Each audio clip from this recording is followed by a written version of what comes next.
Hey everyone, and welcome to my kitchen.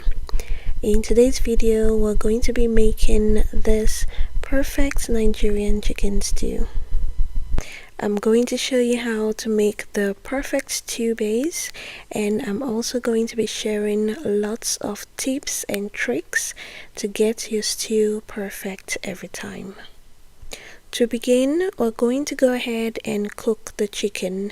I'll season the chicken with some chopped onions, salt, curry powder, dried thyme, garlic and ginger, and I'm going to add some chicken seasoning cubes. I'll give this a good mix. To get a very flavorful chicken, I'm not going to add any water at this time. I'll just cover this and allow to steam for about 10 minutes on low heat. I'll check on the chicken, add some water, and I'm going to cover this and allow to cook for another 10 to 15 minutes or until it's about 80% cooked. While the chicken is cooking, I'll go ahead and prepare the stew base, which is the pepper mix. For the pepper mix, I usually use about 50% bell peppers, 30% tomatoes, about 10% scotch bonnet peppers, and 10% onions. I'll explain the reason why I ration it that way as we get ahead.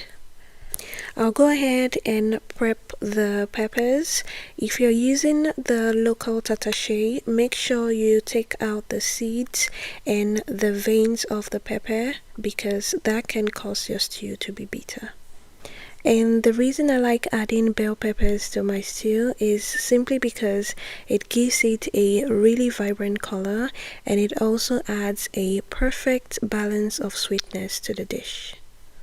For the scotch bonnet peppers or atarido, I use about 10% because I like my stew a little spicy. Of course, you can use as much or as little as you prefer. Keep in mind that some of the scotch bonnet varieties can be super spicy, especially the ones abroad. So if you want to use more without getting your stew too spicy, you can remove the veins and the seeds. I'll go ahead and add all the ingredients to the blender.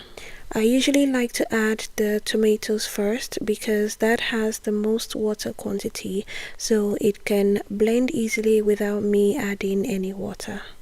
You can also squash the tomatoes with your hands to get the liquid out. I'll go ahead and blend this until completely smooth and then set aside.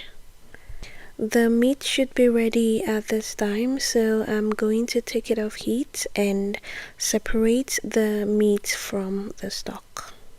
Return the pot back to heat and then add the blended pepper mix.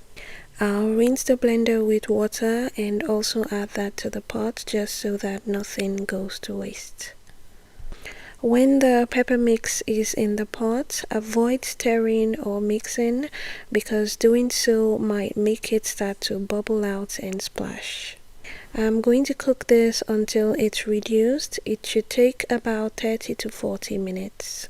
And it doesn't have to reduce all the way. It's okay if there's still some water left. I'll take this off the heat and set it aside. In a separate pot, I'm going to heat up some oil and fry the chicken. You can also air fry or grill as a healthier alternative, or simply leave the chicken as it is. I'll add half an onion to the oil because that really adds a lot of flavor to the chicken.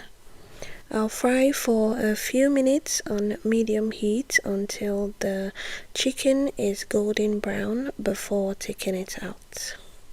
I'll also take out the onion and I'm just going to throw that away.